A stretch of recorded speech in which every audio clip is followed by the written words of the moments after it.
еркем, сен білмейтін босаған күтіп тұр. Сен танымайтын басқа ортан күтіп тұр. Сені бір Аллаға ғана мәлім болашақ күтіп тұр. Биіктерге тек иманмен ғана жету керек екенін білесің. Бара ғой қызым, бара ғой. Сен менің шырағыммен жаққан, қарсы алсын шуағыңмен ақтан. Қол жайып сұрадым мен хақтан, бағыңды жақсын тәңірім. Аққазым өмірдегі тәттім, өсірдім әпеледім бақтым. Бой жеттің сыңарыңды таптым, не дейін саған жарығым. Еркем, еркем, еркем, осы әніммен жан сырымды шерте. Жатырқама ол да сенің өлкең, қадірлі бол барған жеріңе. Ертең, ертең, ертең, қосағыңмен бірге жайып өрген. Иманыңмен мінезіңмен көрген, бақыт сыйла барған еліңе.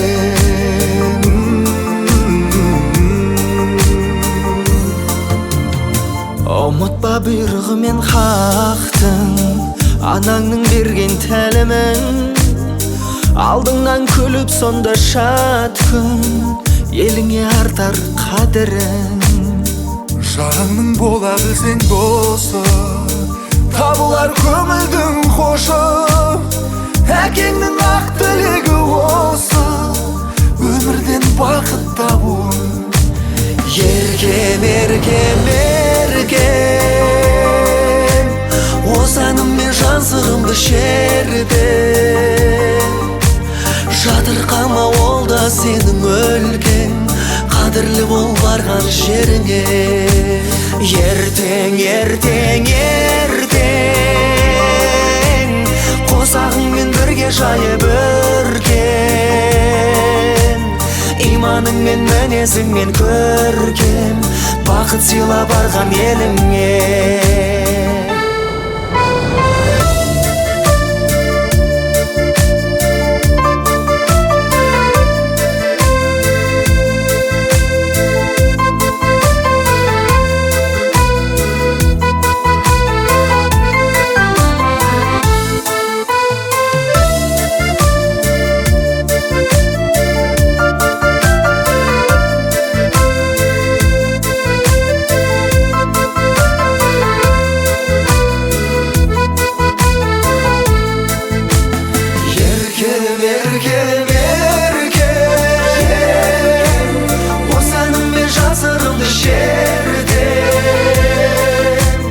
Жатырқама ол да сенің өлкең, қадірлі бол барған жеріңе.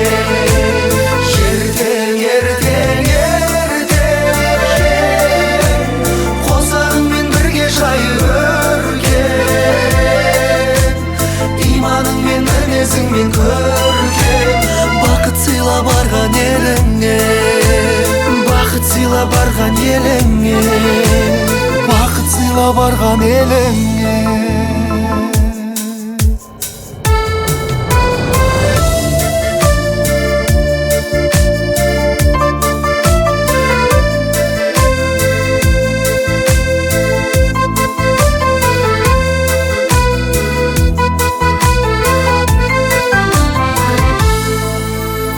Қазақтың салт-пәні неге бөлі, қалың жұртпен алайынша ассалаумағалейкум деп амандасып алайыншы ағайын. Ассалаумағалейкум, бар ма?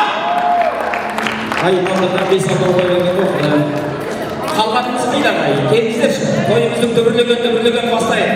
Жырдан да маржан құдайын, шалықтан тасын тұрайын деп, қуаныштан шаттықтан айырыласын құдайын деп, бүгінгі тойымызды қуанышпен, шабалақпен шаттандырып, құдаларды алайын деген ниетпен, ыстық ниетпен, қуанышымызды қуандырып, бүгінгі тойымыздың берекесімен, әнімен сәнін, қуаныштың тойына, қуаныштың төріне, ағайынның өріне, шабалақпен шаттандырып, тойымызды дүбірлендіріп, алдырып, ұлы той жандыруға дайынбыз ба ағайын? Маңдайға Tuz kalmasın. Ödemeler var mı? Kudalarda karşı olmadayız mı?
дүбірлеген тамаша той басталды. Той думаны қазақтың шектелмесін, ешкім тойды білетін жек көрмесін.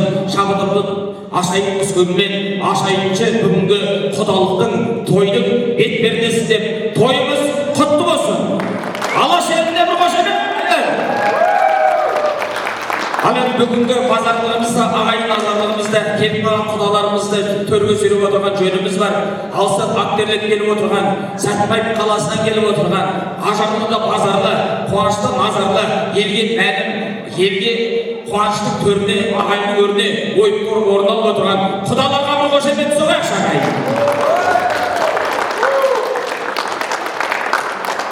Бәрін байқап отырмын, көңіл шайқап отырмын, бірақ қыз алатын жігіттерді байқамай отырмын. Күйеу болайын деді.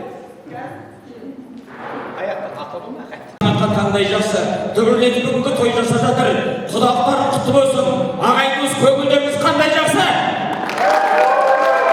Бәрекелді.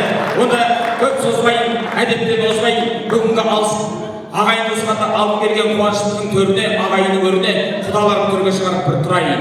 Онда өмірдің өріне, қуаныштың төріне келіп отырған, ойыптыр төрімізде табылатын құдаларды, Сәтбаев қаласына келіп отырған құдаларды ортаға алып тұрайын деп бір қошеметпен төрге қарай шақырып көрсететіңіздер. Келіңіздер.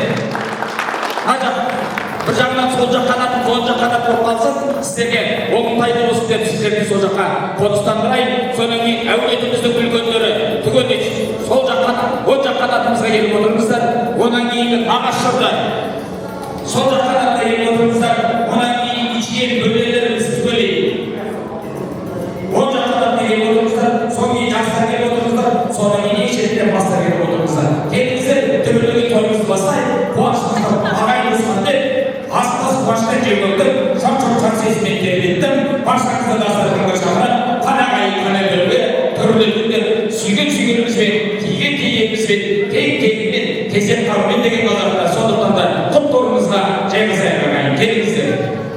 Ағайын сарымысың, қарттарым қыран бармысың, қиядан көзді тартадан, сендерсен қыран қарлышын, ауылың болса қарды бар, асқарлы таулы дәрті бар, үлкенді сыйлау құрметтеу, қазақтың ата салты бар, болсыншы аман апамыз, болсыншы аман атамыз, қиыныз есе жақсылық, болсыншы қабыл батаңыз, армысың абзал ағалар, ағалар жанды бағалар, сіздердей асыл болмаса, біздерді кімдер бағалар, армысың абзал жеңгелер, жеңгелер елдер өмберер, береке байлық бастауы, сіздерге кім бар теңгелер, армысың құрбы құрдастар, сыр мінез сырлы сырластар, сіздердей асыл болмаса, тамаша тойды кім бастар, армысың балған інілер, ағалап алдан жүгірер, інісі кімнің бар болса, өнерін өрле бірлер, армысың қарындастарым, ақтама қарлығаштарым, қиядан көзді тартатын, сендерсің қыран қарлығаштарым, жалынды сәлем жалпыға, бас емана салтыма, қонағасы қалатын, ризамын. Қазақ деген халқыма деп, қазақ халқы үшін дұғасын деп қояйын.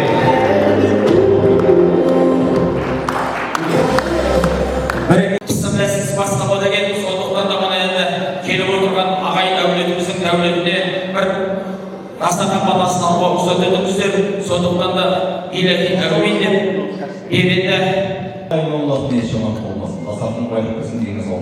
Аталарымыз адамдар құтты, екі бала аттаған қалалар құтты, балалар бақытты өсіп-өле, Алла тағала моллардың айтқан дұға қойсыларды барған кезде балдай басып судайсың өсіп-өле, бір түйгел Алла тағала нәсіп етсін. Амин. Аллаху акбар. Әумин. Туған тілегіңіз сау болсын, жүрегіңіз шалып болсын, балдаумен толы Алла нәсіп етсін сізге. Алладан алдарыңызға ас қойды, ел толды бос қойды дейді. Алдарыңызға астан алпышын жеп отырыңыздар. 3 минуттан кейін тойымызды бастаймыз ағайын. Қазақтың шектелмесін, ешкім тойды білейін, шын көрмесін, шапқанды шалтыды бос өңілмен, ашайыншы бүгінгі құдалықтың тойының бет пердесі деп бір қошеметтен қол сұрайық ағайын.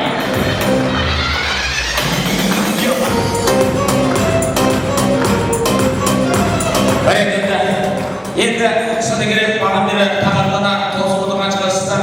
Енді қызы бардың азы бар, жазы бар дей, бүгінгі қуаныштың ойып тұрып орнынан көгілімізді бағып тұрып, тойынан өміріміздің гүл жұлып алатын тойынан келіп отырған ұлдарыңызды алдыруға рұқсат етіңіздер.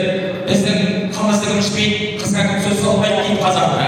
Сондықтан да осы қызымызды алайын деп жүрегінің түгі бар адам жігіттің сұлтаны бүгінгі төрімізге келіп отырған Жезқазғанның төрінде Сәтбаевтың қаласының өрінде келіп отырған бүгінгі берекелі Ғалымжан Кемалымызды ортаға шақырайық ағайын. Шапалақайда.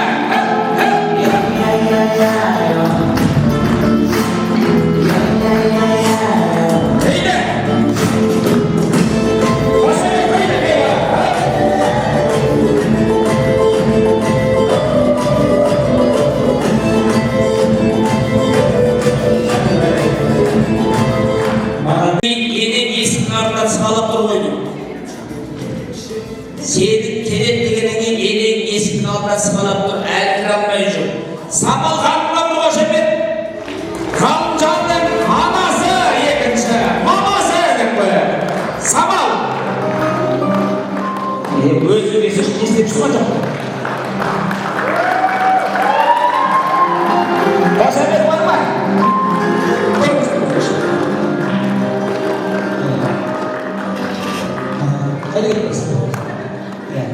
Оны өз атлантын деп ешім жүріп керек. Енді мұна шынығырек қызетесіңізге қызыламын деп отырмыз. Көрінер болғандай қолғандайды жүз жарған бір бөлген алдыңғар сөздеріміз салғандар сақта берген іскі салтын дейді ағай. Сондықтан да мұна өзіміздің салтымызбен бастап, әулетіміз көріп отырғанын кейін қонақ қойыптар әулетінің бақытты базарында ағайдың базарында жұмайық ағаш жұртымен дұрыс па? Осында бүгін дүгірлетіп отырмыз қызымыз Сұлтан деген жөніміз бар. Берекелі тойының мерекесімен әнмен сайынмен алдық. Бүгінгі екі шеңгесінің аяғынан нақ тұрған, белі жуан, көңіл ажарлы, қыздың қуанышын бөліскен, ағайын туысқанның шынелері қазан мен баланың шуына кіріскен, сондай текті жердің ұрпағының екі шеңгесімен өзінің шынелері Ғалымжанның сүйіктісі кім? Раушан. Точно ма? Точно. Сен басқа пойызға бөлімі жоқсың ба? Жоқ. Ондай болғанда Раушанды алдай болуды жандар ағай. Шамалап қайда? Раушан. Мынандай шамалаққа Раушанға шығыс келмей жатыр.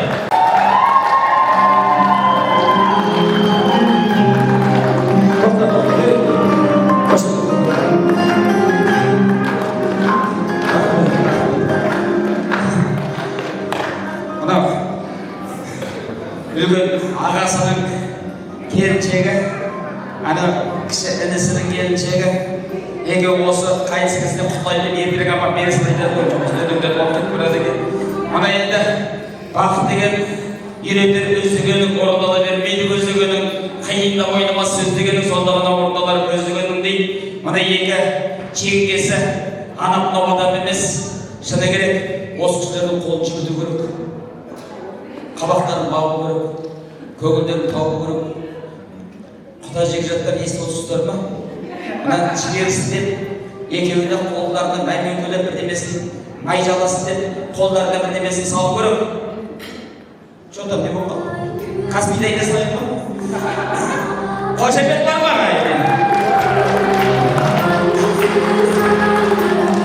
Екі жеңгесін,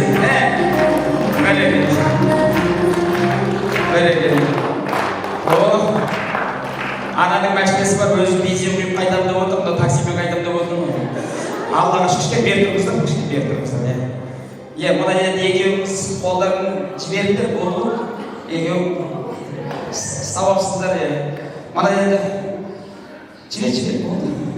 Тағы да бес-бестіңнен беріп, 10 құп берейін ба? Беріңдіш, нормально беріңдіш. Тағы бес-бестіңнен берш, жібергісен тұрған жоқ.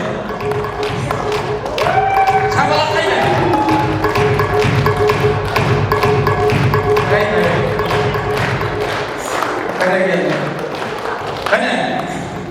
Қалай нормально ме? Егер келмейсізді бақытты жауайын ойынды, тақтамен қағасындар ма? Қошеметті қойыңдар екерекесін ағай. Рахмет. Бара беріңізді. Әсірі, тағы дегерек ба? Тағатты дейін ба? Құрбанолар жамандықтың еңбек кебектей болдырын құрбанолар сараңдықтың 40-50 шаңырақтың адалдықтың дейді ағай. Сондықтан да мен өз басым ойлап отырмын, жігіттің сұлтаны қымыздың ішпейді, қызайып сөз алмайды деп, өзіміздің жүрегі бар, жүрегінде түгі бар, ғалымжан жігітті өзінің сұлу сүйікті жарына шоқ білім ұсынуға рұқсат етіңіздер ағайын. Шапалақтар ма?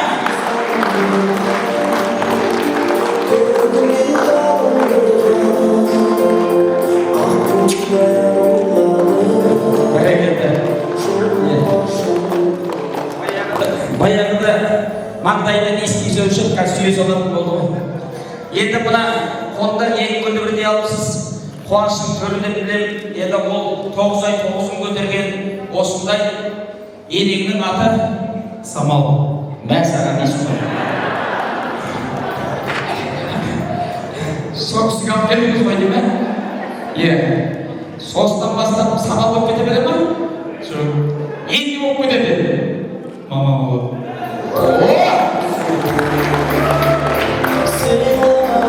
Ондай болатын болса, Самал, келіңіз.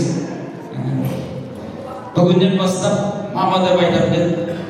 Доказа мамалатасы қойшы. Қошаметтер, шапалақ қоямайық.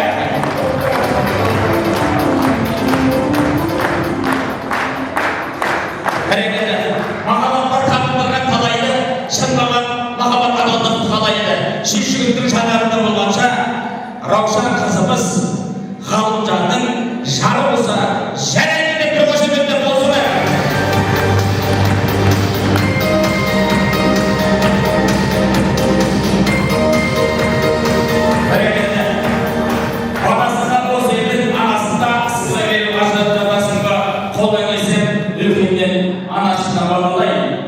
Өз қолымен баққан анасы ғой, әкесі, соның ықылас істі құтылған бабасында ағайын.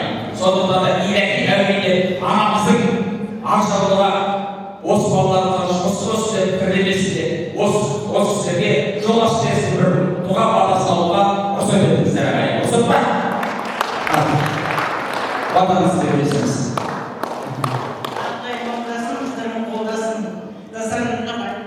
Денге саулық берсін, бала-шағаларға береке бірлік берсін, ырыс ынтымақ берсін, еліміз аман болсын, жұртымыз тыныш болсын. Ал енді жаным Ғалымжан, Раушан, айналайын, бақытты болыңдар. Бәрі жақсылық тілеймін. Ұзақ өмір сүріңдер, үбірлі-шүбірлі болыңдар. Әумин. Мына енді апамның дұға тілегін қабыл болсын, жүректері жалы болсын. Бірін крутой шал, бірін крутой кемпір болыңдар, әумин деп қояды. Ал енді дастархан сіздерде ыстық-ылтипатпен төрімізді ойындырып орын алыңыздар. Сырға салу рәсімін әлі жасаймыз. Бірінші дастарханнан кейін өзі әйел адамның қауымдарының салт-дәстүрімен, іргетасымен қуаныштың төріне қарай шақыруға рұқсат етіңіздер. Келіңіздер, төрге қарай келіңіздер. Төрге қарай келіңіздер. Жастарға бір қошамет болсын ағайын.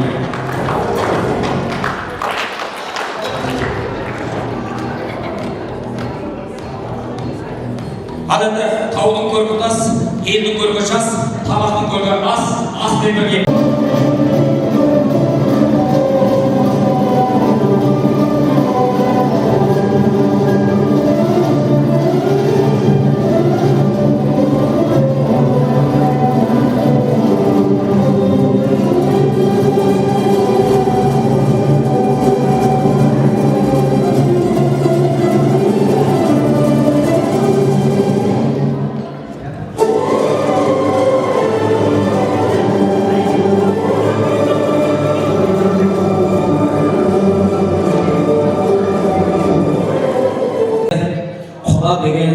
Ақа деп, иләки әумин деп, ватанның ауылға рұқсат етіңіздер ағайын.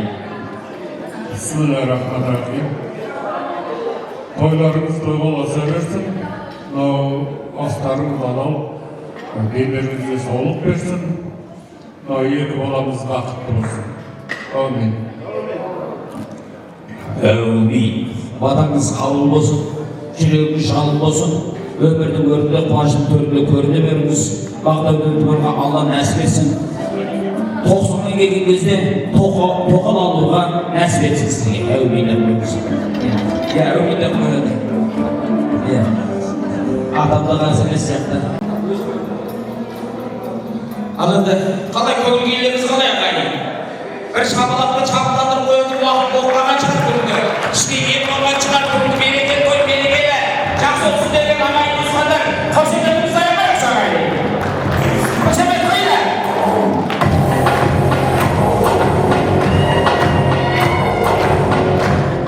Ана енді шыны керек. Армен мазарлы той тойлаған, ойбайлап айқай заман, ойбай заман. Боз көл сабарында шай қайнатып, ауылда тұрып, ат шаптырып, атасы дәстүр мақтан қылып, қазір қазақ қарайды қырбасына шаш ойлатып, сақсақ күліп, ауылда тұр ағайын, таулыған өңірден келіп көш қосып, Алматы өңірінің ойып тұрып алған. Бүгінгі қонақ байыптардан әулеттегі ағайынға бір қошемет болсын, шапалақ!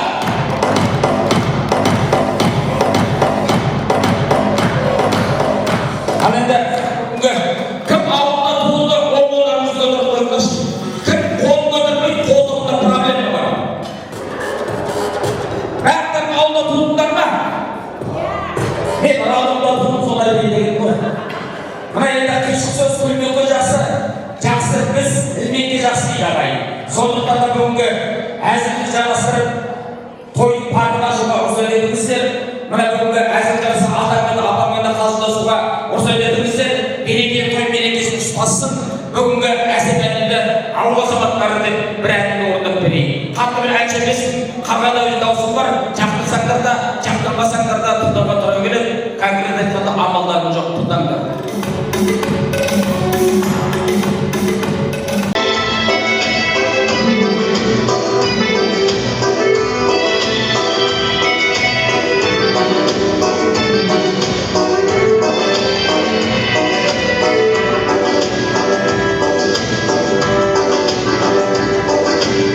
Almadan özüne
var.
шестілер шеттерде айтсаңдар жеміз кішіп отырмай ма бір қошеметтен қозғамайық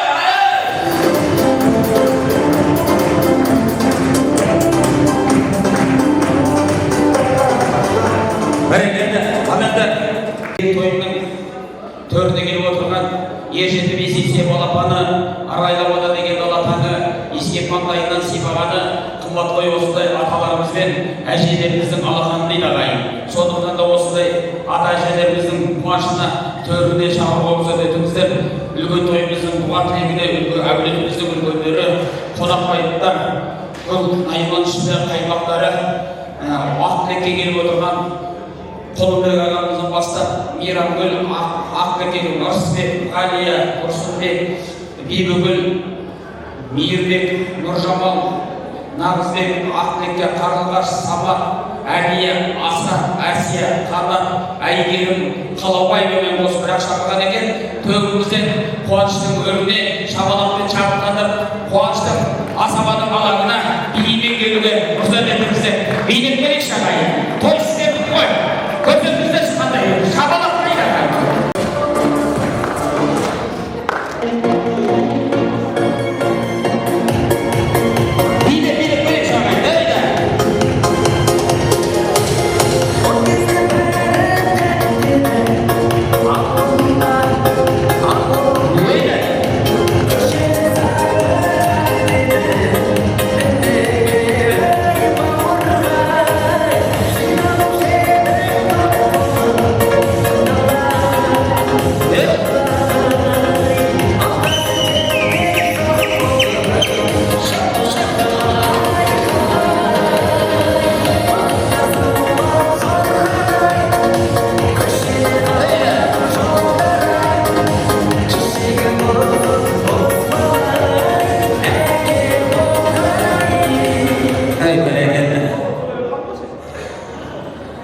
Ал енді өндерімізден бастайық.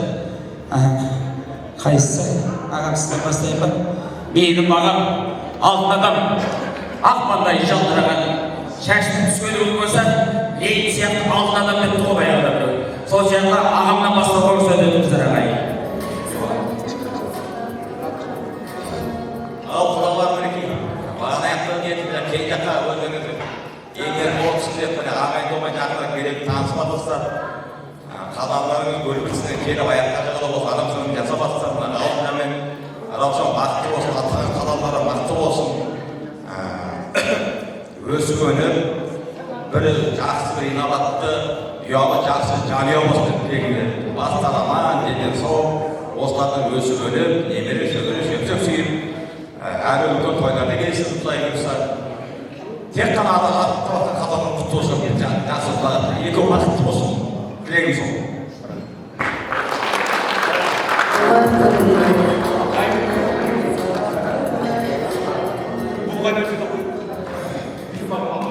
Ал құдалары келген адамдарымызға нұр жаусын. Бастарыңыз аман денден сау болсын. Мына екі баламыз бақытты болсын. Осы нарғашты тойында кездесейік. Сол бәрін тілейді, шапаларыңыз аман болсын. Келген адамдарымызға нұр жаусын. Ал енді мына бүгін түрге шыққан қадамдарыңыз құтты болсын. Қадамдарыңызға нұр жаусын. Бүгінгі мына екі жасын қосылайын отырған қуаныштарына бәріміз белгілес болып келіп отырмыз. Бақытты болсын жастар. Бақыттың ішінде бәрі бар дейді ғой, дендері сау болсын. Әрқашанда осындай Құдай жекжат көбек арада алтын көпір болып жалғаса берсін. Құда 1000 жылдық, 100 жылдық дейді. Той-тойға ұласа берсін. Жастар бақытты болсын.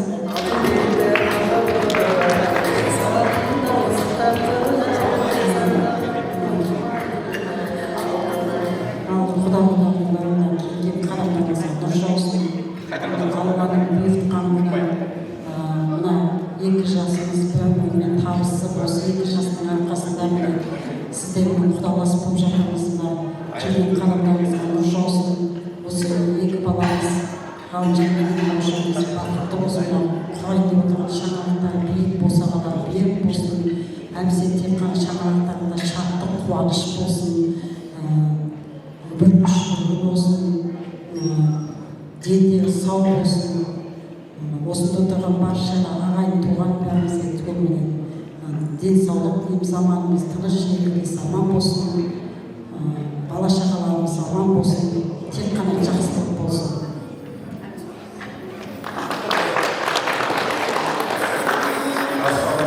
Ағайын туған құдалар кеуден орған құтты болсын, 2 жас бақытты болсын.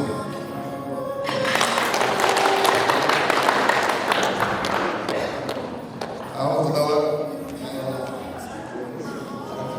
құтты болсын енді, бүкіл жақсылық тілейміз, бәріне жастар бақытты болсын, шаңырақтар биік болсын.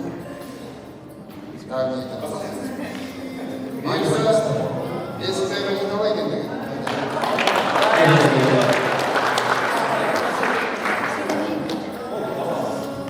Ал жаңа құдалар төрлеріңіз құтты болсын. 2 жас бақытты болсын.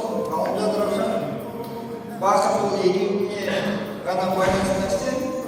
Сол бақыт болуларын жалғасаңдар, бала шағаларың көп болсын. Тек сіздердің қызықтарыңызға тоймай жүре беріңіздер. Ал енді әйгерім айтасың, тіліңіз айта ғой.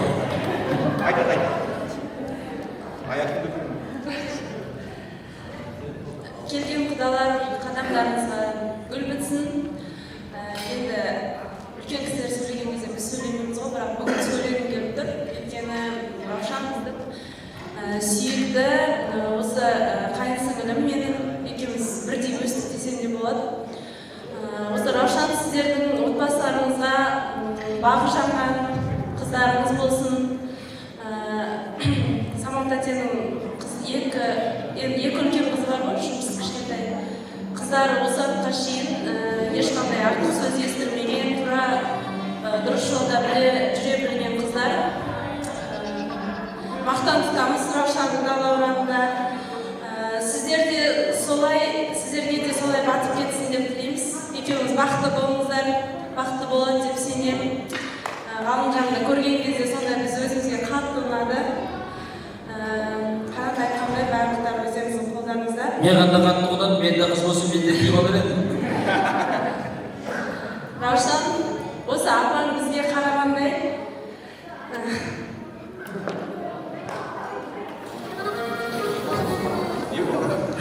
жылама. саған да сондай қайын жоқ берсін. Молодец. Бәрекелді. Қанша тойға барам, бір чеге жылағанын көрген жоқ қой, намарды қуанғаным болса. Бұл енді сценарий бойынша жылау керек болғансың, жылады, тәуба. Бәрекелді. Рахмет мыңдап алғыс. Екеуінде көрмеді, соғысты көрген жақтықты ғой. Апамның не ғой жаңа, айтып апамның соғысты көргенде болып тұр. Енді мереке ұштасын, бірін даусын, бірін жайғалған болсын. Мен сіздерге тілейтін қана Алланың нұр жаусын. Естейсіздер. Енді Самат деген енді құда жер жаттар, бір айтып кетейін тағы да, маған дұрыс танымай жатқан шығарсыздар. Мұртыбарды сыйлаңдар, мұртыбарды имамдар, хороший мужчина узатый болып келеді дейді, или пузатый болып келеді дейді. Рахмет музыка. Мына Чалақын деген өтті емес пе? Соғыс айтты ғой, қара мұртым қайраттым, қара мұртым айбаттым, қара мұртым қайрамай жүрген қайраттым деген екен дейді. Сол сияқты бұл өзі анамда отыр, қыз алған жоқ, қырғыздың қызын алып отыр. Қазір ұрлап берейін деп отыр ғой бұл кісі. Тәуба. Өзімді қарап Чапаевтың ұрдан оңайлапты деді. Қылышы қандай болғанда қазір сөйлемедіп отырмын. Енді мына бүгінгі тойдың берекесінде осында бауырлар асат жаңағы құдабаларымыз береді. Жаңағы екіншісі Самал құдағиларымыз екінші бауыры. Нағашы ғой негізі. Сондықтан да мына енді бұл кісімен доспын. Ана Мұқағалидың жазып берген өлең бар ғой, досым, мен сенің мәңгі құлыңмын, қалтаңда жүрген пұлыңмын, түтіні қандай керемет еді башырдың досымен отырып бір татқан шылымың деген.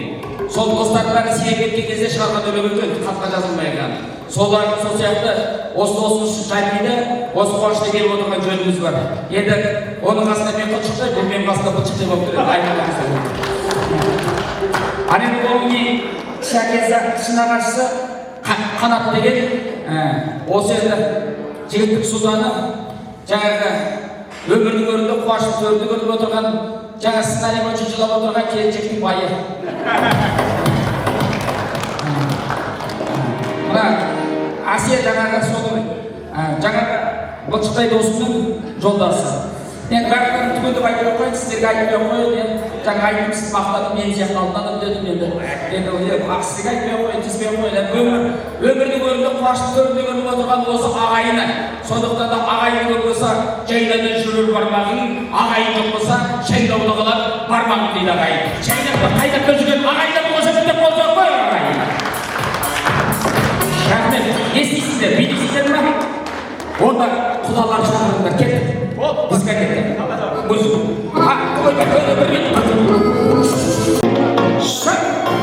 Құда шақырыңдар, құда балалар шақырыңдар.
Рахмет.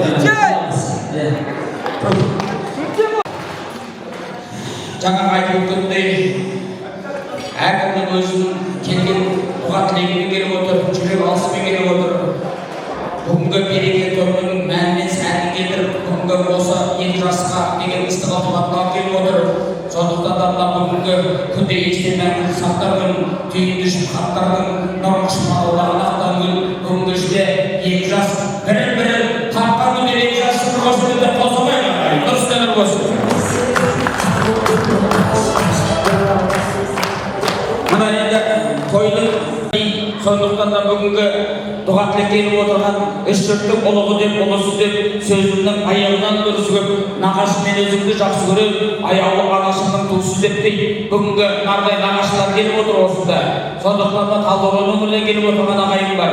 Бүгінгі қаймағы мен аймағын айтып бүгінгі береке тойының қуанышын төрінде тауып отырған нағашы Бәйтеректің ағашы деп айтатын кез келгеннің баласы қиын кезде көмектесер жиенге тіршілік пен өмірліктің данасы дейді. Нардай нағашыларынан тұрып ұлы тойын жандыруға Роза апайымыздан бастап Шолпан, Бақыт, Анаргүл, Гүлия, Гүлжан, Гүлмира, Есім, Бекжан, Әсет, Айжан, Нұрлыбек деп нағашыларына қошеметіміз аямай, нұрсымен нұр болсын ағайын. Шапалақ шапаландырып қойып, нағашылық бар ма?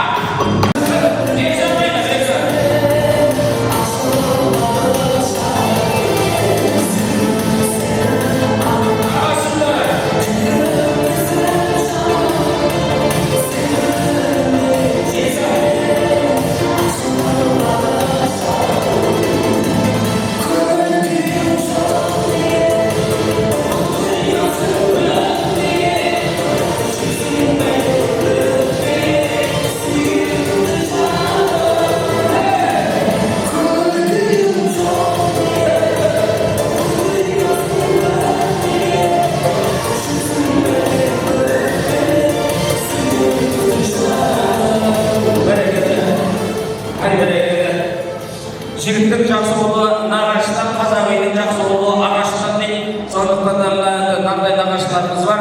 Енді нардай нағашыларымыздың үлкенінен бастайық. Бекжан билеген жоқ. Бекжан өзінің жүрген өзі билеген деп теймін ғой. Ал енді кім бар тағы да нағашыларда кім қалып қалды? Айтып Анаргүл ханым қайда? Ол кісі. Анаргүл билеген жоқ. Көкшілер енді естен шығып жүрген помадасын тақымдайды. Бүгінгі береке той мерекесіне қабыл жатқан ағайын жырдан да бар жақ ұрайын, шалында тасып ұрайын деп бүгінгі үлкен жеңгесінен бастап ұрайын. Осы кісілер ғой үлкендер қайсыздар, сондықтан да осы кісіден бастайды. Өзіңіз бастайсыз ғой. Сонда қалғандар қостап кетеді. Кімнен бастайды? Үлкенсіз ғой. Ал құдаларымыз актерлетіп алыстан келген біздің Алматыға келгендеріңізге нұр жаусын деймін. Не деймін? Тойға аласын, жастарымыз бақытты болсын, өмірлі шүғырлы болсын. Бәріне денсаулық тілеймін, осындай кең дастархан әр үйде жайыла берсін. Мына алтын көңіліміз жалғаса берсін ары қарай. Сіз біздіңіз жарасып, ойнап күліп жүрейік, осындай үлкен той әр үйде тілеймін. Мына жастарға не деймін? Бақытты болсын екеуі. Құда қаласа келесі жылы осындай уақытта Шілдеханаға басымыз қосайық. Соған жетейік. Сондай тойға ауырмай, сырқамай бәріміз жетейік. Мен бірінші келем сондай тойға.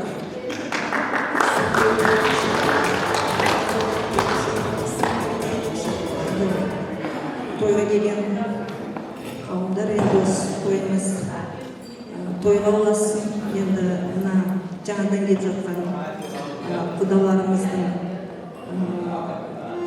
қадамдарына гүл бітсін, нұр жаусын енді. Сол енді біздің қызымыз енді Раушан сіздерге бақыт алып келсін, сіздердің әулеттеріңізге бақыт алып келсін айтады ғой. Қыз бақыт өзіне етпейді, батқан әулетіне бақытты болады. Сол енді шүгірлі болсын. Жаңа айтып жатқан тілектер барлығы қабыл болып, сіздерге қыздай болып кетсін ошағымыз. Сол жақсылық тілеймін, сіздерде енді той үзілмесін, той тойлы боласың.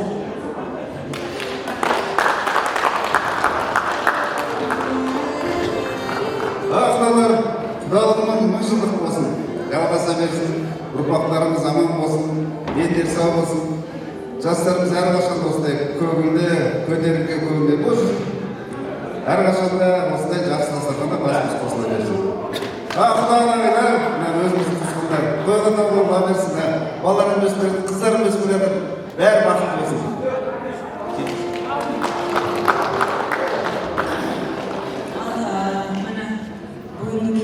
Жаңа құдаларымыз қадамдарыңызға нұр жаусын. Мына балалардың арқасында міне өрісіміз кеңейіп жатыр, туысқандар көбейіп жатырмыз. Жастардың қамы бақытты болсын, жастар армандарына жете беріңдер, бақытты болыңдар, үбірлі шүбірлі ғұмырлы болыңдар. Келген қауым, рахмет сіздерге, уақыттарыңызды бөліп келгендеріңізге. Той өзімізге байланысты, өзіміз қалай көңілді өткіземіз, солай болады. Өздеріңізге байланысты. Бәріңізге рахмет. Үстіп шапқылап, той тойлап, қазарымызды жүре берейік. Бәрі жақсы болсын.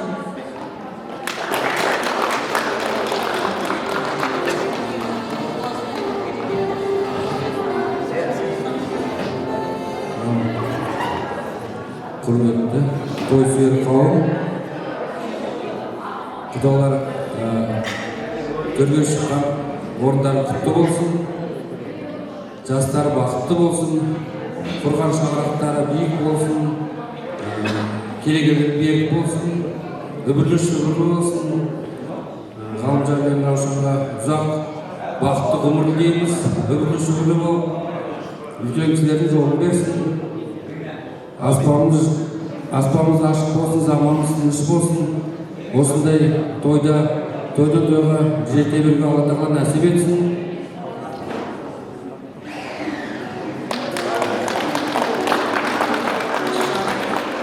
Жаңа құдалар алдыңғы өмірлеріңіз құтты болсын. Осы екі жас бақытты болсын, тойға ұласа берсін. Бақытты болыңыздар.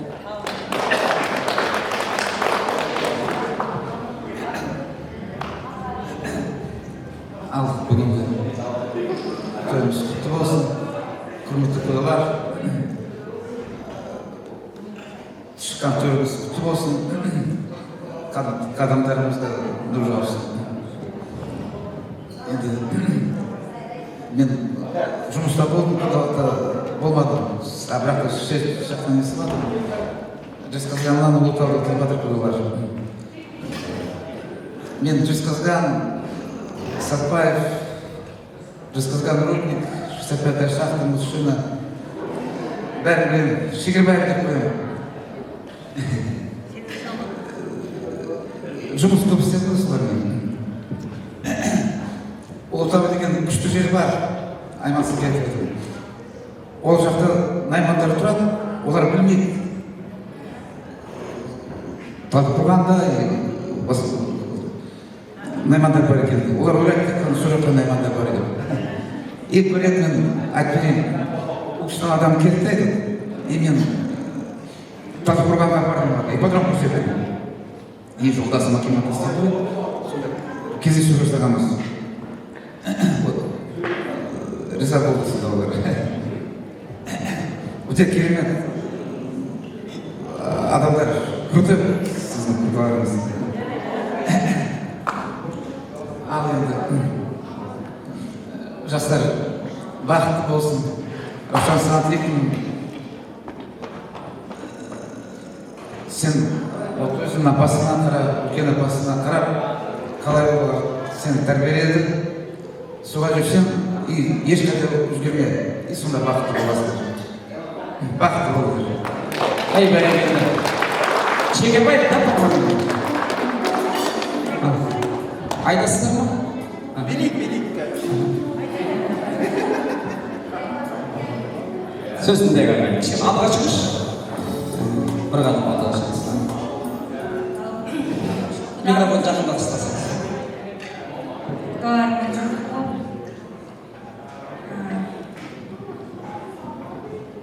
Ойдан тұрған сыйлар берейік.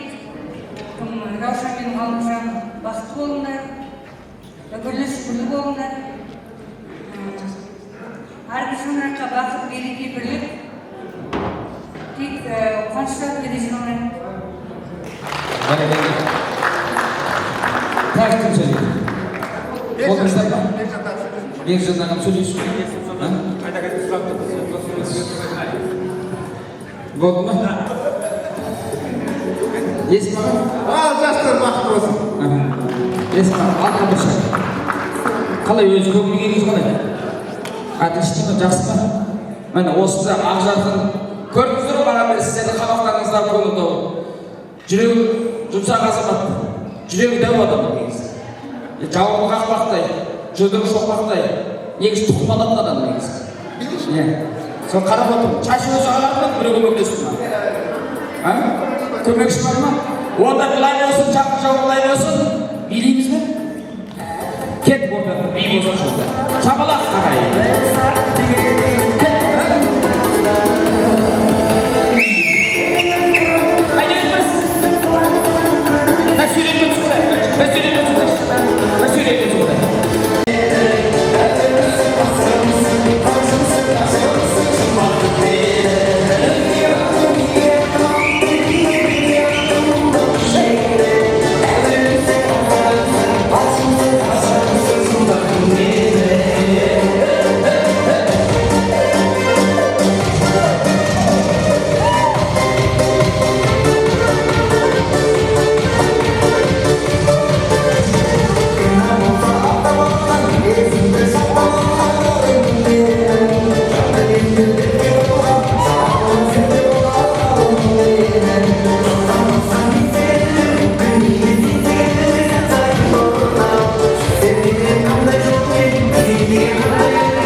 Қайнадан сүйген өйткені аттапыласақ та салтапыламаған қазақпыз.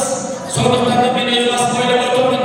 Мына Самат Құдағайды орында тұрмыш. Қазақтың чапайы осы сөйледі. Осы кісінің жиеніші бірімізді сойып алып келіп отырған азаматтың бірі. Сондықтан да мына енді қазақта айтады, бір жерде сита бақтабайды, бір жерде қоста бақтабайды, бір жерде жаңа құдағи табақтабайды. Әр жақта әртүрлі айтады екен. Сондықтан да өз басым айыр өңірге барып келген екен айтып отырған жөнім бар. Мына енді өзіміздің қостабақ ситабағымыз бұл 1 миллион жарым жылдасын сойған адам. Енді 500 мыңның ақырын шығарып айтып отырмыз. Сондықтан да сіздерге қостабақ ситабақты тартып етуге құдағи лағымыз құдағи табағын тартуға ұқсат етіңіздер ағайын.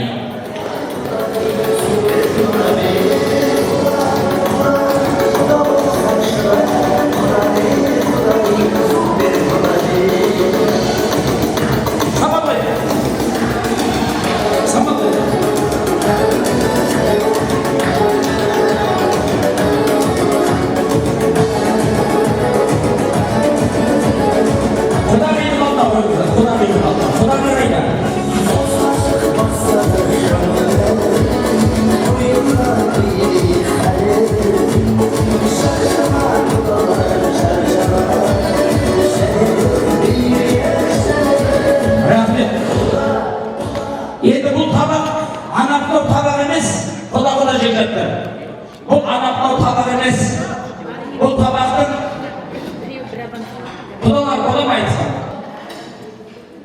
Құда дейді. Бұл құда тамақ деген бұл адамдарға тартылмай, әулеттерімізде келмей қалған үлкен адамдар болса, оның 2-3 күндіктер болса, сол кісіге айтады, алып баратын тамақ. Біз құда жекжаттың үйіне барып, әндіз татып, сіздерге әндізін беріп жеп деген тамақ. Енді орта жолда сақсыз болып кетпесін дегенім ғой енді. Сондықтан да сол кісілерге жеткізіңіздер деген тамақ енді. Енді бұлай бақыт деген осы шығар өмір деген қаймағы мен аймағы, бұзылмасын аймағы деп, бүгінгі қаймағы деп, елге елеу халыққа қалау болып жатқаннан кейін болса да талай нәрсе бойымызға, сөйлемі шаттап қойған бойымызға шиіліп біздер келіп той иесі айтқалы құтты болсын, қуанышты тойымызға деп, той иелеріне осы жерде қол соғып қояңыздар. Самарқанды шақырайық.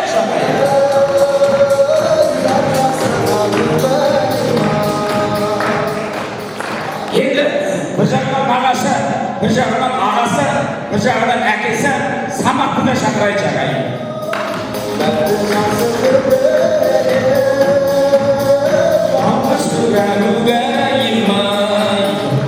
Мына бүгінгі береке тойының мерекесі жұмыла көтерген жүкшегін дейді ағайын. Біреу су беретін адамдар ма тамағын кетіп қалды.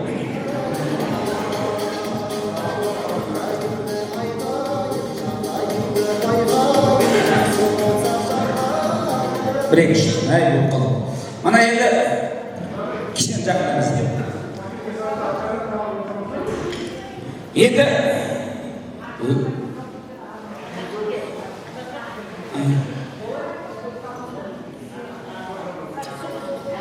салбаңыздар. Тоса тұрып. Мына енді егілі жақсы ағайын. Мына елге елеу халқына қалып отырғаннан кейін береке тойының мерекесіне келген әке әке, шеше шеше болып келіп отырған шығарсыздар. Сондықтан да орындарыңыздан бір тұрып қойсаңыздар, әке орнында әке, шеше орнында шеше болып келіп отырған адам бар ма араларыңызда?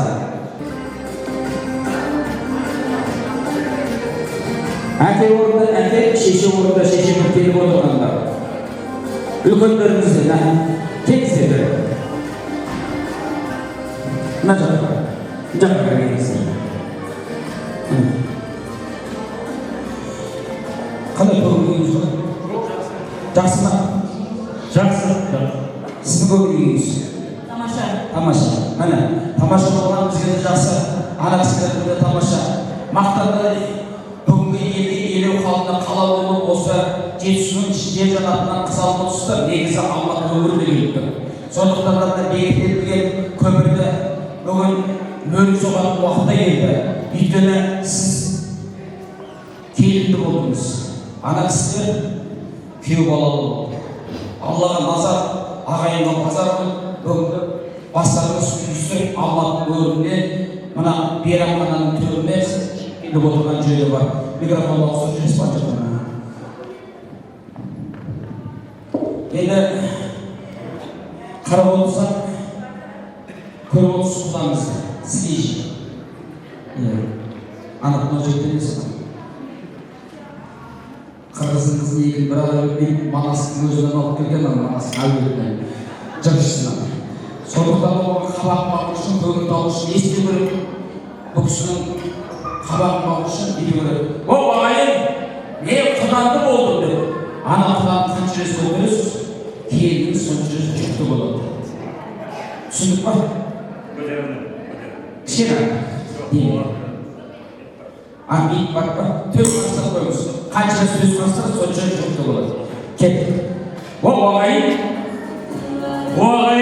құдалы болды, келінді болды. Жетісу Алматымен Алматы өңіріне құда болды. Құда 1000 жылдық дейді, 200 жылдық дейді. Соныңыз арта берсін. Төс қастық қойыңыз.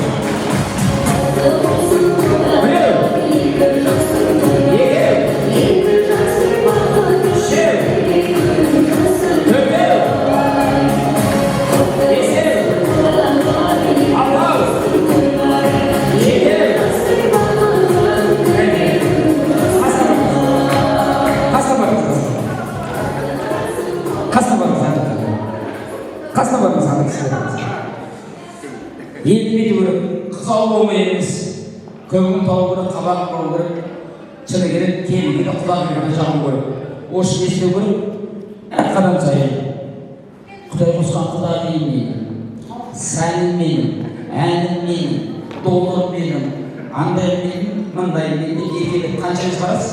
Соншаңыз беймен сөз, соншаңыз келіңіз жүкті болады. Қалай болады? Нормальный болады ма? Нормальный болады. Кел, еркелетіп береміз ба? Құдай айтыңыз, шағын ұрды керек жоқ па?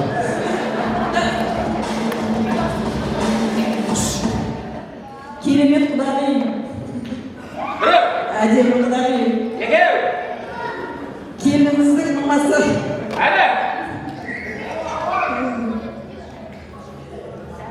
Құдағайым. Айта бер, күйеуім айтқанда. Золотой құдағайым.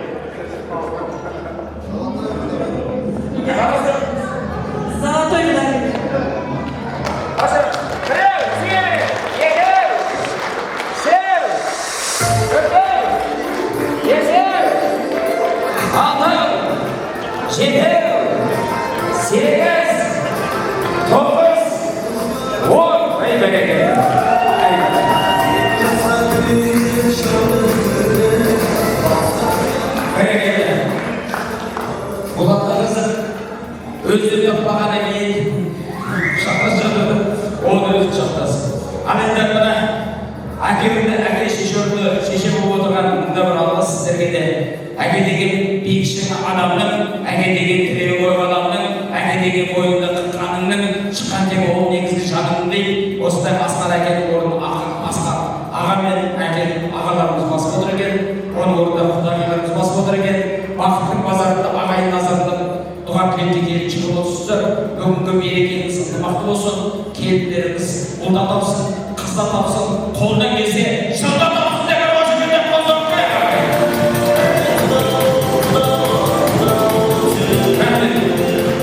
келеді. Екі күннің артында сол сөйлейтін бірінші деген. Сіз сөйлесін.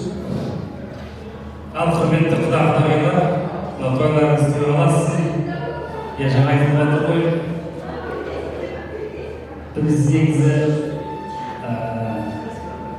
мен құлағым Ғалымжанның әкесінің інісімін туған. Назымбек деген ағамыз болған. 62 жасында ағайын болып.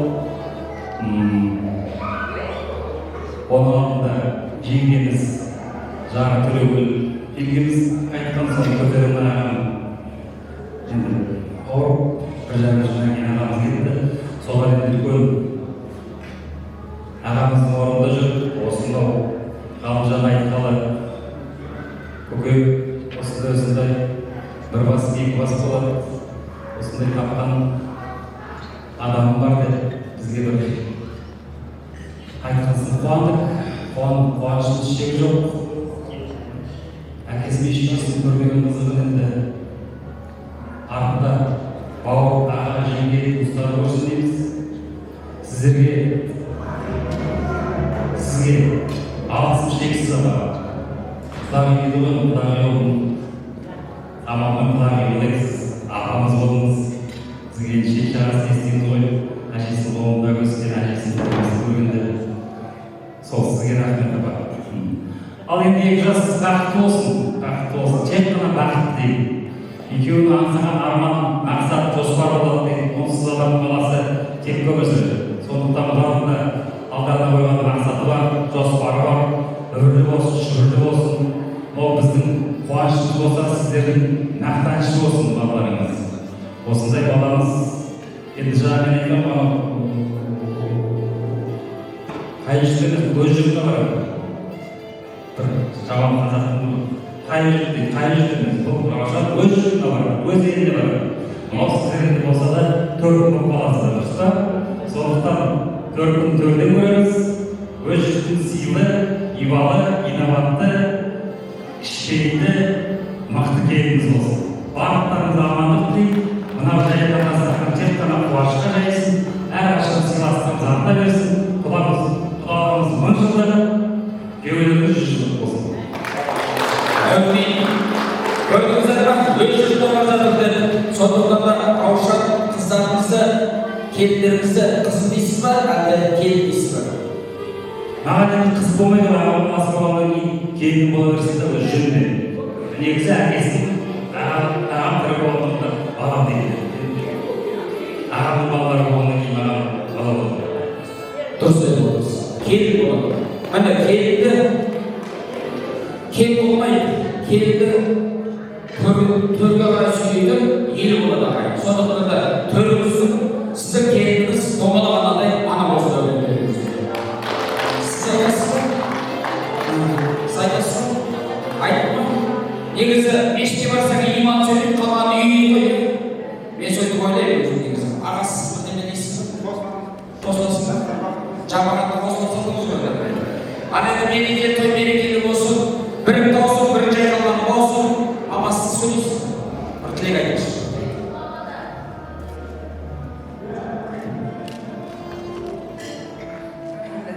Құрметті қонақтар, келген қарандарыңызға нұр жаусын. Төледен шығып отырған жаңа құдалар, тойларыңыз құтты болсын. Құдаларыңыз мыңжылдық болсын. Бізден кеткен қыз сіздерге жақсы абырой атақты келін болсын.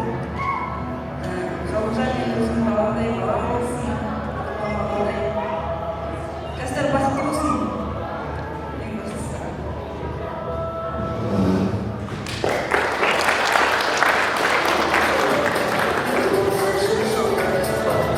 Бәрекелді. Қалай көңіл жайлы ма? Енді міне шыны керек сізде келіп отырсыз, қолыңыз созыңыз, екі қолыңызбен созыңыз. Созыңыз, кәдімгі демейді. Міне тәубе. Көрдіңіздер ме? Бүксіздердің қолдары ұзарды, тілдері қысқарды. Аллаға шүкір, ақырында көйлектері жеңдері қысқарды. Қолдары ұзарғаннан. Сондықтан осы ұзарған қолымыз өмір бақи ұзақтап жүре берсін. Бағдәулетіңіз арта берсін. Келіңіз ұлда тапсын, қызда тапсын, қолдан келсе жырда тапсын. Сол әулеттеріңізде күнде күні өшіретін болсын, бірден кейін бір туа береді. Бағдәулетіңіз арта берсін. Енді қалай едіңіздер, солай билеп шығарып салыңыздар. Музыка жіберді. Жіберсін жақсы. Айналдырды.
Құдай тілеуіңді берсін. Өзім шаңыра жете алмай келе жатқан кезде, сұлу жаланың тап болған адамдар аш. Мына құрғырды сіркіп тастап кетсем екен. Бірақ сіркіп тастап кететін болса, мен шаңғылата, мені суға кетіп білемін. Мына су жыланда суға кетіп өледі ғой деп тасбақа анады да өзін ойлап келе жатыр дейді. Күнге қызар, көңілі толып, түк, мына тасбақа жолғаны қандай жақсы болды.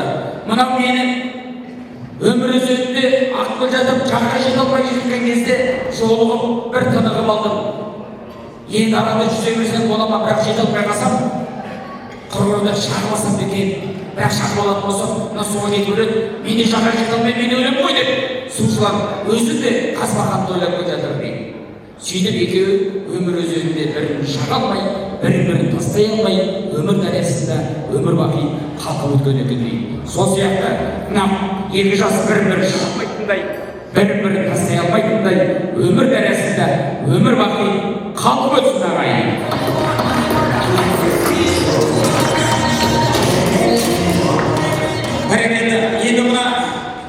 қазақ. Сондықтан да мен өз басымда ойлап отырмын, бүгінше төрімізден, Жетісудың жерінен, Алматының өңірінен, қуаныштың төрінен көрініп отырған ағайын туысқан құда жекжаттарды бәрімізді бірдей шақырсақ бола ма? Бүгінгі туған сіздердікі, тыңдайтын жүрек біздердікі. Құдалар шабалақ соғып шыққан кезде орнымыздан тік тұрып, кілемдесімізді оқтырып, құдаларымызды дұрыстап асабаның алаңына шақыруға рұқсат етіңіздер ағайын. Шабалақпен!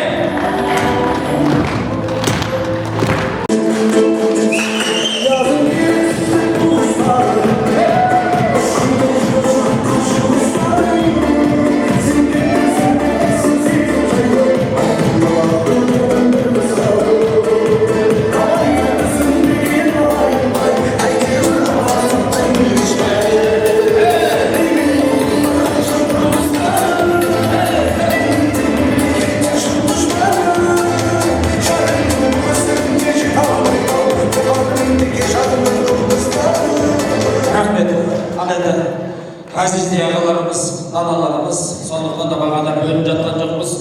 Ағамда айтып кетті ғой, Жезқазғанның өңірінде де наймандар бар деді, Жетісуда да наймандар бар деді, сондықтан да өңірдің Түркістанда да наймандар бар. Негізі сол жақтан шыққанбыз ғой, сондықтан да наймандар, аймағы мен қаймақтар еліне елі болған, жүрегінде түкі болған, еліне базар болған, тілге байып, жүрегі иманға толған қаймақты наймандардың туға тілеген алуға рұқсат етіңіздер. Ал енді сөзді бізген ағамнан бастасам болады ма? Ассалаумағалейкум. Тойшылау, енді бізді түрге шығармақсы, рахмет. Мына келгеннен бері аяқ-қолымызды жүргізуге тиіспей, ауыз басымызға айтып қалапсыздар. Мыңдап рахмет, жақсылық. Түрі жақсының үміті дейді, сіздердің кірікпейінен өзі жақсын еткеннен кейін біздер өзі шамалы еркен сәт мінекей батырмыз. Бұл да енді дауыттың жақындығы қайып келетін шығар.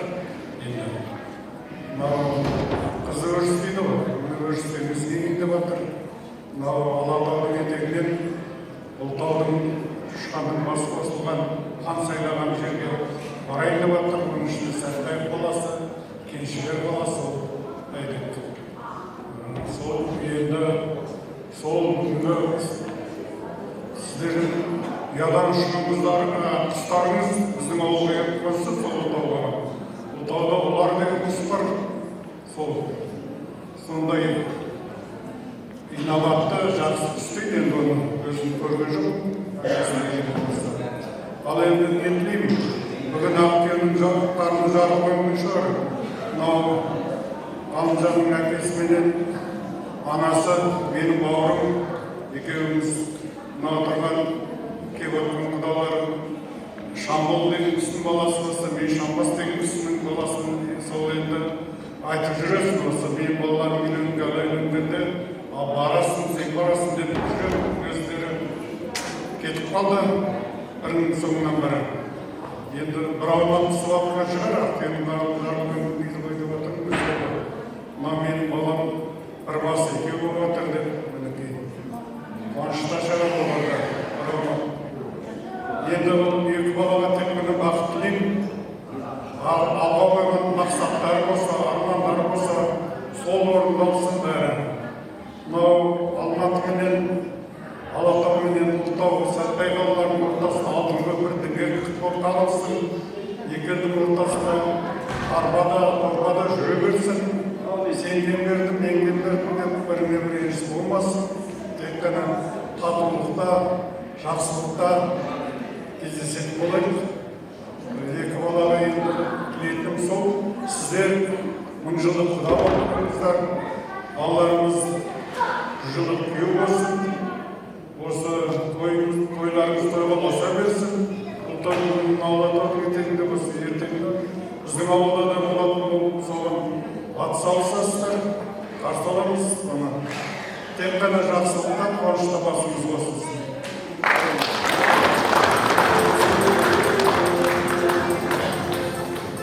Ал құрметті құда-құдағилар, қайдалана бермей айтатынымызды айттық. Тек қана жақсылық тілейміз, балаларға бақыт тілейміз. Осы жаңа мынау биге шақырып жатқан құдағи құдашалар кешірім сұраймыз. Негізі шынында да біз билемейтін адамбыз. Ол енді сөздің шындығы. Мен мына ағам, інімді жаңа билеп жатқанда көріп өзім көргім келеді жаңағы. Шынында да көрмеген би. Сол енді бұл той Ғалымжан Раушан бір есте қалатын той бұл. Осында туып Алматыға келіп, өзі тойға барғанда жай тек қана құлақ емес, өнер адамдарын ертіп бару керек негізі. Билейтінді айтамын тек беймін. Бұл жерде енді оған біз реч ешқандай жоқ, оған қуанып отыр. Сондықтан осындай сыйластығымыз арта берсін әрдайым. Мынадай жайылған дастархан тек қана қуанышқа жайсын. Қашан да болсын, қай жерде болсын, қуаныш, өздеріңізге, шаңырақтарыңызға бақыт, құт берекет тілеймін. Сыйластығымыз арта берсін. Құрметті құдалар, құдағилар, той құтты болсын. Екі жасқа ағаларым айтып кетті ғой, айтады. Екі жас бақытты болсын, өмірлі шүбірлі болсын. Дастархандары тек қана қуанышқа жайып, осы құдалы мың жылдық болып, 200 жылдық болып, тек қана аманшылықта кездесіп, жақсылық болсын. Жаңа біз шаңырақта таныстырып өттік қой, бұл жерде көпшілік жиналғаннан тағы бір таныстырып өтейік. Мынау біз өзі екі шалдың, Шамбас деген әкем болған, Шамбастың баласы Хамзе ағамыз болады. Бұл кісінің бәйбішесі жеңгеміз Ақтамеш, қазір Астанада дәл осындай той болып отыр. Бізде де бір қарындасымыз ұзатып отыр. Соңында кеткен, сосын мен өзім жаңағы Ғалымжанның папасының туған інісімін, артынан ерген Тұрсынбек боламын. Мынау құдағиларым жаңағы Елмира деген менің жарым. Бұл кісі ұстаз, білім бөлімінде, сосын шаңырақта отырған мынау Қайырлық деген інім. Үлкен әкем үйінде шаңырағында бұл кеншіміз ғой, негізі біз барлығын Сәтбаевта тұрғаннан кейін барлығы кенші болады. Кенші мына ағам Зейнетте, інім жердің бетінде істейді, жердің астында бір 20 жыл еңбек етіп. Біз енді кеншінің еңбегі зиянды ғой, зиян денсаулыққа өте, енді оны өзі көрмей адам оны жеткізе алмаймыз. Сондықтан бұл жеңіл жұмыс деп саналады, астынан үстіне шығарылады. Соны Қайырлығының сондай қазір қызметте келінім шаңырақта отырған Айман мектепте істейді. Сосын мынау жаңағы қайтқан ағамның үлкен ұлы, тұңғышы, мынау Ғалымжан күйеу балаларыңыздың туған ағасы Жандос болады. Бұл жаңағы бұлдар кең өңірінің Қазақмыстың бір департаментіндегі басшы. Келініміз Маржан, Ғалымжанның жеңгесі, бұл кісі кәсіпкер. Сосын мынау күйеу боламыз, жаңағы сосы Назымбек ағамның екі ұл бір қыз, қарындасы Маружан. Мынау күйеу боламыз Сұлтан деген жігіт. Бұл енді тек қана біз өзіміз ақылдасып жақындарым келді, енді жол алыс болғасын, үлкендеріміз ертпей, сүйретпей, сондай өзі бір шешімге келдік та, үлкендерді батасын алдық, алдарынан өтіп, ұқсат сұрап, негізі үлкен ел Жезқазғанда, бәрі Жезқазғанда Сәтбаевта сол арасы алыс емес. Мынау енді қазір тұрған жер бұл Ғалымжанның ең жақын бауырлары.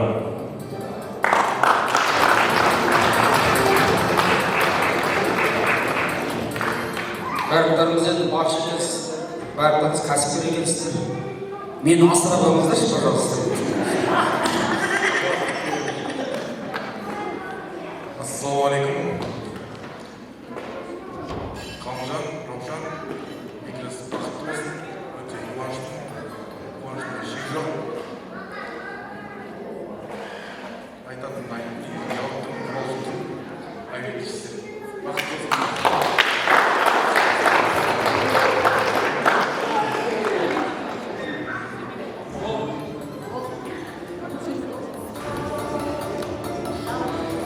Ал енді сіздерге де балдай тәтті бұлақ, күннен ұлы шуақ құлагердей бірақ адастырмас шырақ дейді. Бақыттың базарында ағайын назарында бастарыңыз заман күндеген заманда шапқылап жүре беріңіздер, өмірдің өрінде құлашын көрінбей көріңіздер. Әрдайым биіктен шыңында көріне беріңіздер. Сүйретке бір түсі болар, жаңа қызымызбен қолымызды алдырайын, ортаға.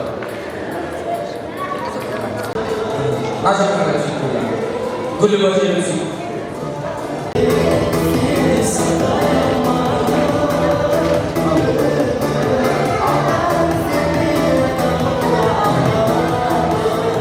Бәрекелді.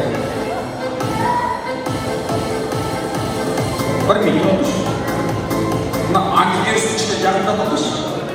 Былай кішкене. Ортаға былай жақындап. Біз кішкене кетке қарайық. Осылай түсіп. Бір майда десек. Әдемі, әдемі. Сізге басады кеп. Кішкене кері қарайыз. Осылай түсіп.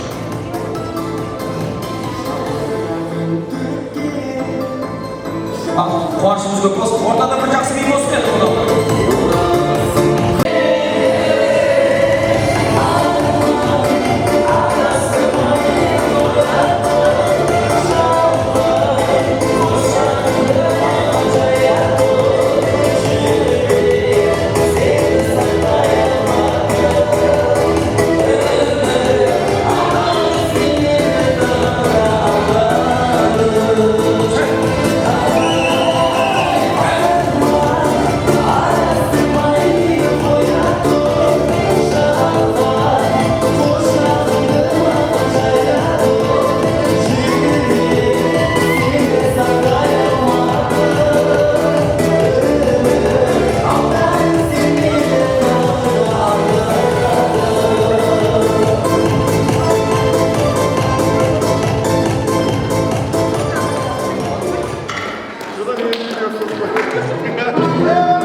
ер азаматқа байланысты, сондықтан дастархан қайнап отырайық.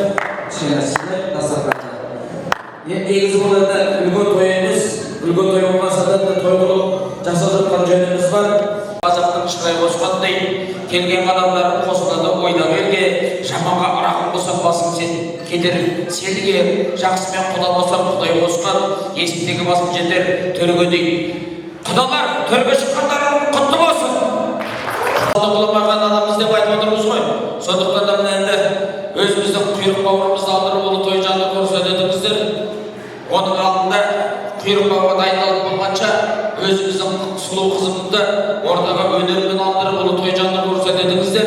Алуа қызымды енді домбыра күйгелер біреумен ағайын ақ тілеуіп отыр. Осы қызымның Алуаның күйін сұрауынан деп осы қызымды бір әсем күйге бір тартып әсем ыстығыл имандарыңызды білдіріп қойыңыздар.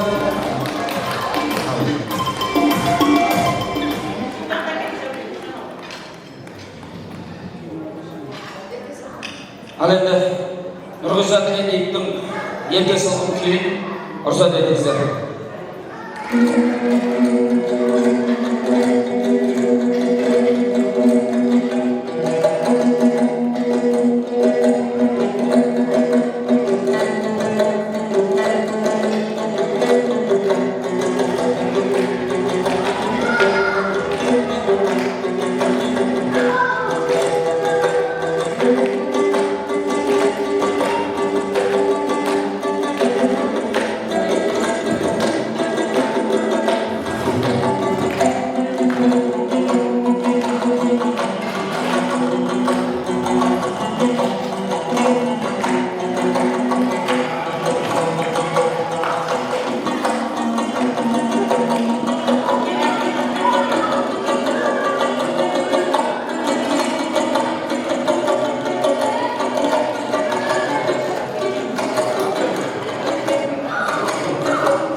Билеттер барша тағы да алып алайық.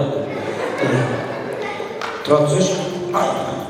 Ана келе жоқтың қойын өздердің қолдарынан келмей кешеді. Бұл өнердің өзі күндіз түні теріліп жүріп, қол саусағын, ол саусағын ойын жүгіртіп жүріп бала. Сондықтан да өнер сатылмайды әрине. Өнер бағаланады. Сондықтан да баланың да еңбегін бағалап қояйық деген ойымыз. Баламызға да бір қошемет болсын. Бұл өзінің еңбегі. Екеуіне бермей, өзінен өз алып жүрді. Ортық қалсаңыз.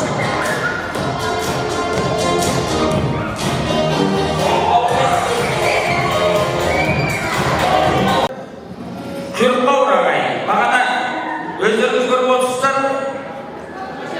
Үйленбек сүй алған жылғамыздың ішінде қой кетіпті. Енді соны бір үстелің теке қойының ақшасын шығарып аяқтап отырмыз. Сондықтан да мына енді алдарыңызда группа Құйрық бауыр. Тебе. Қаларыңыз. Ал күрішіліп, төрге шыққан құдаларымызға қошемет көрсетейік. Құда мол жылдық, құданы құдай қосады демекші, атақтарыңыз құтты болсын. Құда естеңіз, Құйрық бауыр жесеңіз, Құйрық бауыр жемесеңіз. Десе бола десеңіз, құда бола десеңіз, Құйрық бауыр жесеңіз.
көңілдің тілейтінден азабының ол емес шіркінау балыңның ғажабының ол өсиет қалдырған ұрпағына айландым шіркінау қаймағынан қазағым дейді. Бүгінгі қаймағымыз бен аймағымыздың бәрі түгендеп отырмыз.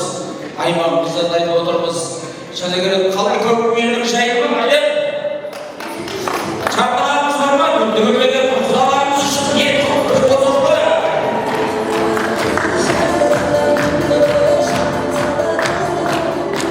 Құдалық той болғаннан кейін бәріміз ғазизе бастарды сыйлап отыр. Мына енді береке той, береке жұмыс ұстастырғаннан кейін мына Құдай жекжаттарында тағы да туған тілектері бар екен. Баяғыда біреудің шығысын алған екен дейді. Асаба. Сол тойға қатысыпты. Сөйтсе біреусіне барса, Құда төрде отырған екен дейді.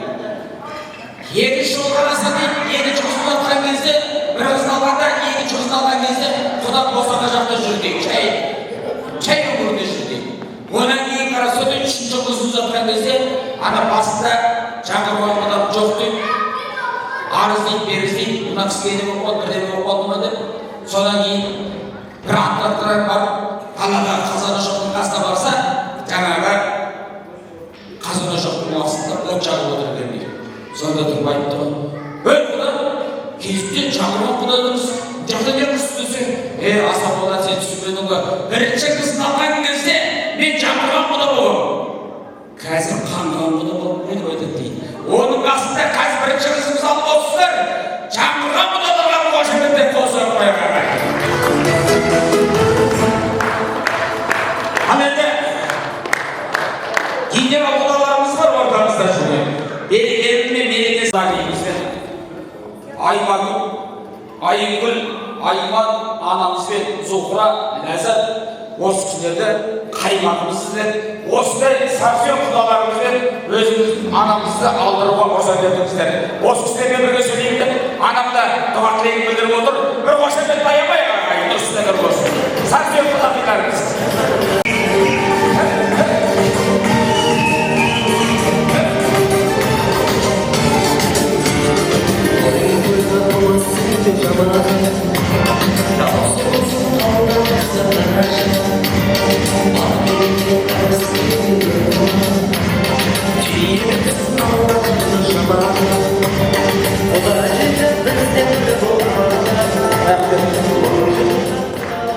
Мәне, батырда туған анадан, ақында туған анадан, ананың биік тұғыры, анада туған бар адам, пайғамбарымыз Мұхаммед ананы құрмет санаған, ендігі барлар данадан дейді.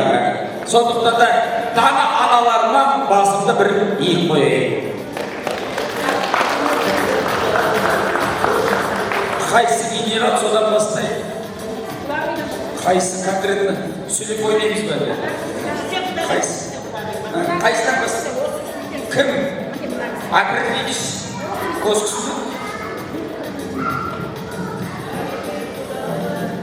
Құдалар қадамдарыңызға гүл бітсін, балалар бақытты болсын, саналы айман. Құдалар құтты болсын, Құда 10 жылдық, күйеу бала 100 жылдық болсын. Бақытты бол, денің сау бол, балалы шағалы бол, қызығын көрсете бер Раушан, жақсылығыңды ғана көрсет мамаңа, айманға, өсіп-өн өркенде бол. Ал енді құрметті құдалар, құдашалар, құдағилар дейін, мына төрден алып жатқан орындарыңыз құтты болсын. Әрқашанда осындай төрден орын сіздерге бұйыра берсін. Осыдан 6-7 жыл болып кетті ма, төрде біз отырып едік. Енді мінекей біздің артымыздан сіздер деп отырып жатырсыздар. Өте қуаныштымын. Біздің Раушан қызымызды құтты орнына қондырып, кімнің Ғалымжанның қолына бақыт құсын қондырып ұшырайық деп жатырмыз. Бақытты болыңдар, қарбаларым. 2 жас бақытты болсын. Тек қана жақсылықта, амандықта жүріңдер, бірлеріңді сыйлап, бірлеріңді еркелетіп, сондай бір жақсы ғашықтық сезімде өмір сүріңіздер. Басқа не айтамыз енді, айтатын сөз көп. анау біреу айтты ғой не десем екен не десем айменен күнге теңесе деп. Сіздерді Ғалымжан Маржан екеуіңізді тек қана аймен күнге теңейін, бақытты болыңыздар, үбірлі шүбірлі болыңыздар. Осы сіздердің қуаныштарыңызды құдашалар қуаныштарыңызды бізбен бірге бәріміз бірге бөлісіп, осы қуанышқа көзіміз тоймай, сіз бізден Құдайын аямай, әрқашан аман жүре берейік. Сіздерге де барлықтарыңызға жақсылық тілеймін, амандық тілеймін. Барлықтарыңыздың отбасыларыңызда осындай үлкен тойлар бола берсін. Қыздарыңызды қияға, ұлдарыңызды ұяға ұшырып, аман есен жүре беріңіздер. Айман апай, өзіңіз мінекей шөбере сүйіп жатырсыз, енді шөбереден шөпшек сүйіп жатсың сізге. Сүйіңіз, шөпшек сүйіңіз. Шөпшектің аузынан май жалайсыз ба? Шөберенің қолынан май жаладыңыз. Шөпшектің жаладыңыз. Енді шөпшектен не жалайды? Соны ұмытып тұрмын. Жарайды. Ошым шөпшек сүйуге жазсын Алла тағала. Енді мен мына 2 жасымызға бір ауыз ғана өлеңім бар, айтып берейін. Мен тойға келгенде өлең айтпасам, ауырып қалам ертеңіне. Соны енді айтпасам болмайтын сияқты болып тұр. Аққудай қатар жүзген теңіздегі көңілім алып ұшып сені іздеді. Беттармай отырман-ау бәрі бірдей. Жүрегім егізбейді.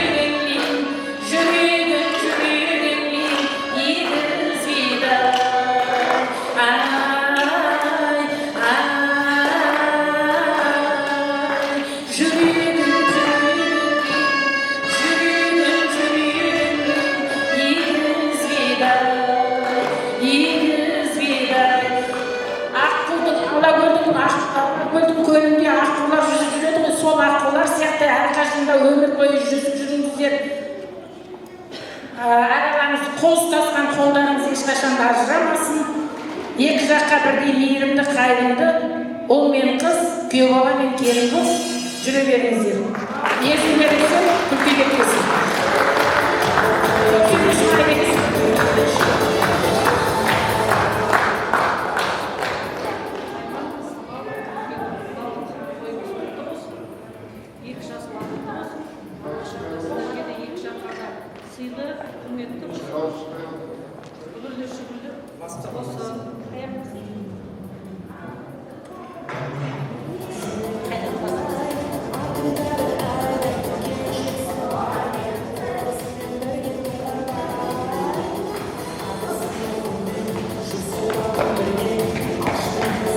Құрметті қауым, құдалығымыз 10 жылдық болсын, күйеу бала жылдық болсын, Айман Самал. Құдалықтарыңызбен құт береке жақсылық қалып келсін, 2 жас бақытты болсын, әрқашанда 2 жаққа да сыйлы болып, аман болсын, құрған шаңырақтары биік береке болсын.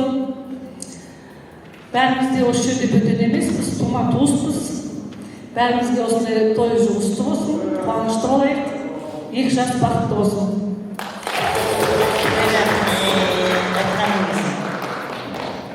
Ал енді құрметті құдай-құдағайлар, төрге отырғандарыңыз құтты болсын. Туысқандар мына жерде. Бұл жерде бүгінгі күні құдалықта отырғандарыңыз тек қана ең жақын. Жаңағы бір туғандар. Әйтпесе менің де 4 баламды құда жегіздер бар, бірақ енді бұл Самалдың жеке өз шаңырағы, өзінің жақындары, бір туғандары. Деп солай осылай азын-аулақ дастархан болып жатыр. Ал енді құрметті құда жегіздер, ауылдарыңызға түскен келіндеріңіз құтты болсын. Бізден сіздерге жетіп жатыр. Жақсысын асырыңыздар, жаманын жасырыңыздар. Мен үйрете алмаған затты сіздер үйретіңіздер, енді ары қарай жеткізіп алыңыздар. Жаңа біздің енді Раушанның бір туған үлкен абысыны бар. Абысыны өзіме ұнады, пысықтау, ары қарай өзін сияқты болды жаным. Раушанды бірге. Ғалымжан қайының Раушан абысының бұл. Жұмған жүзімтарың бірдей болсын. Ал енді 2 жас бақытты болыңдар жандарым. Ғалымжан алдына келіп өзін көрсетіп танысып кеткен. Көңілімізге ұнады. 100 жылдан не деп айтшы, 100 жылдан түгілме деген сияқты бәзіміз қарап Ғалымжанға риза болып жатырмыз, өзіміз бір ауыздан тіл табысып кеттік. Ал енді мына жақта төрде отырған мұда жігіттер, туған туысқандар, мына жерде бәрі отырған мен немерелерім отырған. Туысқандарым бәрі. Мына жерде мінекей самалдың бөлелері отырған. Бүтін іштім жоқ, бәрі тек қана осы ең ет жақындары. Бәрі сол денсаулық деймін. Балдан қызын көріп, шүгірлі болып, ақсақал сәрсізді болып да бәрі тек қана Ғалымжан, Раушан екеуің бір кемеге мініп атсыздар енді. Теңіздің аңғымында толқынада болады. Одан құламай, басын бастап, аяғына шейін бірге жүзіп өтіңдер жандарым. Үлкен кісілердің жақсы жағын беріп, үлкен кісілердің көп бата, бақытты болып, немере шөбере сүйіңдер, шөп-шөп сүйіңдер жандарым. Сыйлы, 2 жаққа бірдей сыйлы, қадірлі болуларына тілектеспін. Рахмет. Мен бәріне тілек айтқанда Самал құдағиым тілек айтпаппын. Соны Самал қаралы түйіліп тұр, қарасам, сөйтіп мен тілек айтпаппын Самал құдағиыма. Самал енді өзің денің сау болсын, неге қызды қияға қондырып жатсың, бір қызыңды біз жаққа ұяға жібердің, енді мінекей Раушанымызды ұзатып жатырсың, өзіңе денсаулық берсін, Алла тағала күш қуатынан айырмасын деп тілеймін. Анау бір өлең жолдарында бар ғой, жақсы құда құрдас қой, жақсы құда құрдас қой, қадірлі бажасы құрдас қой дейді. Осылардың бәрімен сүрсең өмір суыспайды дейді ғой, Самал. Жақсы құда құрдасыңдай болсын, құдағиың сырласыңдай болсын. Тек қана денсаулық тілеймін. Өле қайтында сөйлеп кеттім, құдай сақтайды. Мынау менің Лаурита деген келінім, өзім сияқты бетің бар, жүзің бар демейді, тоқыт күзетте жүре береді. Бір-бірімізге үйрендіміз солай. Барлықтарыңызға денсаулық, қыздар, барлығыңызға амандық.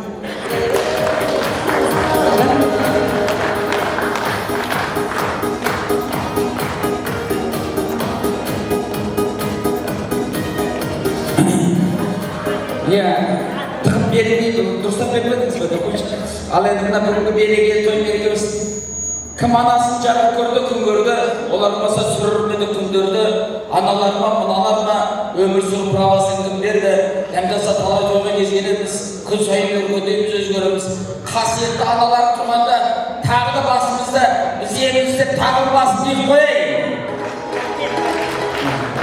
Ал енді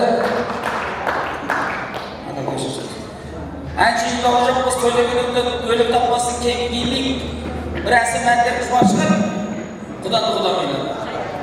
Тәтен бір соғырдауға бәрмейдей ұра берсеңіздер.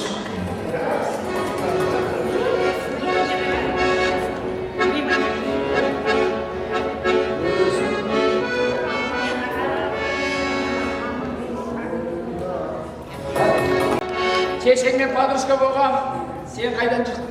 Бәсе түрге қарап алып. Ал енді мына бір-бірімізді енді танып жатырмыз, барымыз бауырға келіп қалдық қой жамасы. Ал енді бір әсем ән сізге тұрмыз. Барадай ауыл көші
Бәрекелді. Әндеріңіз қандай тартымды, көтерді көккен нарғынды. Ән айтқан аналарыма шапалақ болсын, қарқынды да бір рәсім әндеріңіз. Шапалақтарды соқпаңыздар рәсім әндеріне. Рахмет. Естейсіздер, шашын айтып, мен естедім, естейсіздер. Қазір.